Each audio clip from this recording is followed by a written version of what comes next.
Praise the Lord.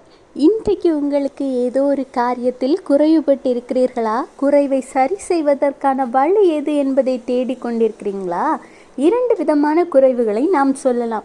இந்த உலகத்தில் ஒரு சில குடும்பங்களில் போய் பார்த்தீங்கன்னா எல்லா ஆசீர்வாதங்களையும் ஆண்டவர் கொடுத்திருப்பார். எல்லா நிறைவும் இருந்த பிறகும் அவர்களுக்கு போதும் என்கிற மனப்பான்மை இருக்கவே இருக்காது.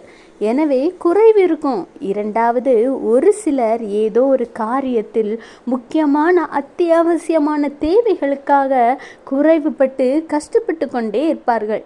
அப்படிப்பட்ட சூழ்நிலையில் நீங்கள் இன்றைக்கு இருக்கிறதா இருந்தால், இன்றைக்கு ஆண்டவராகிய இயேசு கிறிஸ்து உங்களோடு தான் பேசுகிறார்.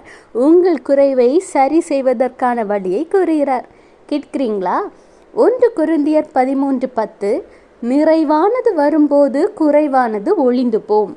வசனத்தை கேட்டதும் இது எல்லாருக்கும் தெரிந்தது தானே அப்படின்னு யோசிக்காதீங்க. நிறைவானது வரும்போது அப்படின்னா அந்த நிறைவை நாம் தான் வரவழைத்து கொள்ள வேண்டும். எப்படின்னு நினைக்கிறீங்களா? ஒரு குறைவுகள் உங்கள் வாழ்க்கையில் வரும்பொழுது இந்த குறைவு எதனால் என் வாழ்க்கையில் வந்தது என்பதை ஆண்டவரிடம் கேட்டு அதை முதலில் சரி செய்யுங்கள். இதனை நான் எப்படி மேற்கொள்ள வேண்டும், இதற்கான வழி என்னவென்று ஆண்டவரிடம் கேட்டு அந்த வழியை செயல்படுத்துங்கள். இப்படி நீங்கள் ஆண்டவராகிய இயேசு கிறிஸ்துவின் சமூகத்தில் ஜெபத்தின் மூலம் கேட்டுக்கொள்ளும் பொழுது உங்கள் குறைவுக்கான காரணம் என்ன என்பதை ஆண்டவர் உங்களுக்கு வெளிப்படுத்துவதோடு மாத்திரமல்லாது அதிலிருந்து வெளிவருவதற்கான வழியையும் காண்பித்து உங்களுக்கு நிறைவானதை கட்டளையிடுவார்.